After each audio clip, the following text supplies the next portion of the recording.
Good morning. So आम्ही निघालो आहे सकाळी 6 वाजता माझ्या बर्थडे ट्रिपसाठी जायला. तो ही बर्थडे ट्रिप खूप दिवसापासून प्लॅन होती आणि तुमच्याबरोबर मी सगळ्या गोष्टी शेअर करणार आहे. आम्ही तिकडे काय काय मज्जा केली आणि लोकेशन किती सुंदर होतं हे तुम्हाला पुढे कळेलच. आम्ही सकाळी 6 वाजता निघालो आहे कारण की आमची जर्नी एक 5 ते 6 तासांची होती. मध्ये लंच ब्रेक, ब्रेकफास्ट ब्रेक सगळं घेऊन अजून खूप जास्त वेळ लागणार होता आणि पावसामुळे बाहेरचं वातावरण एवढं सुंदर वाटत होतं, सगळीकडे हिरवंगार. आम्हाला लोकेशनवर पोहोचायच्या आधी एका देवळात जायचं होतं. तिकडे जाण्याआधी आम्ही मस्त तिकडचा स्पेशल चिवडा घेतला आणि आमच्या दोघीही बेबीजनी त्यांची झोप पूर्ण करून बाप्पाचं दर्शनही घेतलं. त्यानंतर आम्ही एक छोटासा लंच ब्रेक घेतला. तिकडची मस्त फेमस मिसळ खाल्ली आणि पोटोबा झाल्यावर थोडंसं पावसात भिजून आम्ही पुढच्या प्रवासाला सुरुवात केली. सो आम्ही चेक इन केलं होतं द क्लिफ बाय झुपर येथे. हे आहे पंचगणीमध्ये आणि तिथे चेक इन झाल्या आम्हाला मिळाली छान वेलकम ड्रिंक.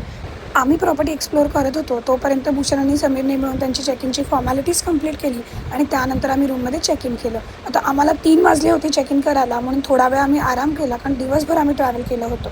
आणि त्यानंतर आम्ही डायरेक्ट पूलकडे पळालो. पण बघतो तर काय, पूलचं पाणी एवढं थंड होतं, पण लकीली त्यांच्याकडे टेम्परेचर कंट्रोल पूलही होता. मग काय आम्ही तिकडे गेलो. त्यानंतर आम्ही डायरेक्ट रात्री डिनरसाठीच बाहेर पडलो. आमच्या हॉटेलपासून 1 तासावर हे रेस्टॉरंट होतं. मी खूप रील्समध्ये पाहिलं होतं, म्हटलं चला ट्राय करूया. फूड असं काही वाव नव्हतं, फक्त इंटिरियर खूप छान होतं. आम्हाला फक्त एकच पदार्थ तिकडचा आवडला, ते हे चिकन पॉपकॉर्न्स. खूप छान होते टेस्टला. तुम्ही जर कधी गेलात तर नक्की ट्राय करा. त्यानंतर आमचं डिनर वगैरे झालं, आम्ही हॉटेलवर परत आलो आणि माझा बर्थडे सेलिब्रेट करून असा दिवसाचा शांत शेवट केला. आता नेक्स्ट डे माझ्या बर्थडेच्या दिवशी आम्ही काय केलं हे बघण्यासाठी आम्हाला फॉलो करायला विसरू नका. आणि हो, आय होप तुमचाही दिवस छान गेला असेल. पुन्हा भेटूच उद्याच्या ब्लॉगमध्ये.